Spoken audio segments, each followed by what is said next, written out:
Hi అండి, welcome back to our channel. నేను మీ Nagalakshmi. Chicken fry piece biryani చేస్తున్నాను అండి.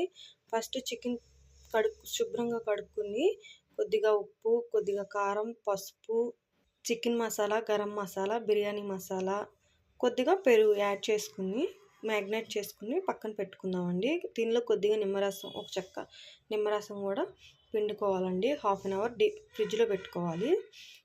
నేను ఇలా మ్యాగ్నేట్ చేసి ఫ్రిడ్జ్లో పెట్టి తీసానండి. ఇప్పుడు స్టవ్ వెలిగించి బాండీ పెట్టి ఆయిల్ పోసానండి. కొంచెం ఆయిల్ పోసి ఇది ఫ్రై చేసుకుందామండి చికెను. ఇదిగోనండి, ఒకసారి ఇలా కలిపి మూత పెట్టేసుకున్నామండి. ఇదిగోనండి, మూత పెట్టేసుకున్నాం.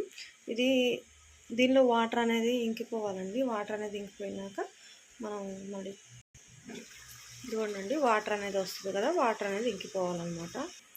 ఇది ఈలోపు ఫ్రై అయిపోతుందండి. ఈలోపు మనం పక్కన స్టవ్ వెలిగించి మనకి బిర్యానీ అనేది రెడీ చేసుకుందాం అనమాట.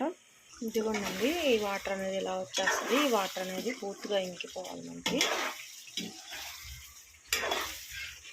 ఇదిగోండి, ఇలా పూర్తిగా డ్రై అయిపోయింది. ఇంకొంచెం ఫ్రై అవనిద్దాం, ఇంకొంచెం యాగనిద్దాం అనమాట.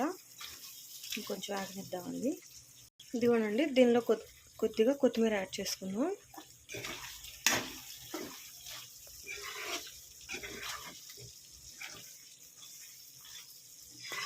ఇది 2 మినిట్స్ ఉండి స్టవ్ ఆఫ్ చేసుకుందామండి. ఇదిగోనండి, ఇది అయిపోయిందండి. ఇప్పుడు పక్కన స్టవ్ వెలిగించుకుందాం. వాటర్ పోసుకుందాం. వాటర్ పోసుకొని స్టవ్ వెలిగించుకొని రైస్ బాయిల్ చేసుకుందామండి. ఇదిగోనండి, రైస్ పెట్టుకోవడానికి గిన్నె పెట్టి వాటర్ యాడ్ చేశానండి. దీనిలో కొద్దిగా ఉప్పు వేసుకుందామండి. ఇదిగోనండి, ఉప్పు యాడ్ చేస్తున్నాను.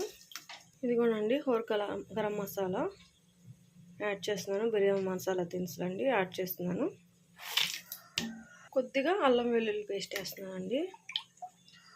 బిర్యానీ ఆకు యాడ్ చేస్తున్నానండి. పచ్చిమిర్చి అండి ఇలా మధ్యలో కట్ చేసుకుని వేసుకుంటున్నాను. 4 పచ్చిమిర్చి వేసాను. ఒకసారి కలుపుకుందామండి. దీనిలో కొద్దిగా మీకు ఇష్టమైతే పసుపు యాడ్ చేసుకోవచ్చండి. కొంచెం ఇలా కలిపాను అనమాట. దీని మీద మూత పెట్టేసేద్దామండి. దీనిలో కొద్దిగా కొత్తిమీర, కొద్దిగా పుదీనా యాడ్ చేసుకున్నామండి. కొద్దిగా పుదీనా యాడ్ చేస్తానండి. అవునండి, దీనిలో రైస్ వేసేసుకుందాం. బాయిల్ అవుతుంది వాటర్ కొద్దిగా. దీనిలో రైస్ వేసుకుందాం. ఇదిగోనండి, రైస్ వేసేసుకున్నాం.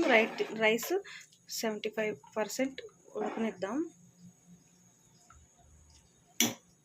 ఇదిగోండి, రైస్ బాయిల్ అవుతుంది.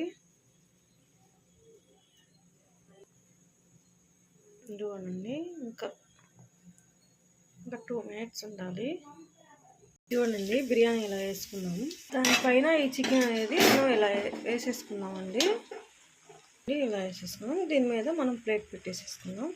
కొంచెం కొత్తిమీర వేసుకున్నామండి. పైన కొద్దిగా కొత్తిమీర యాడ్ చేసుకున్నాము. నెయ్యి ఉంటే నెయ్యి కూడా యాడ్ చేసుకోండి మీరు. దీని మీద దమ్ పెట్టేసుకుందాం.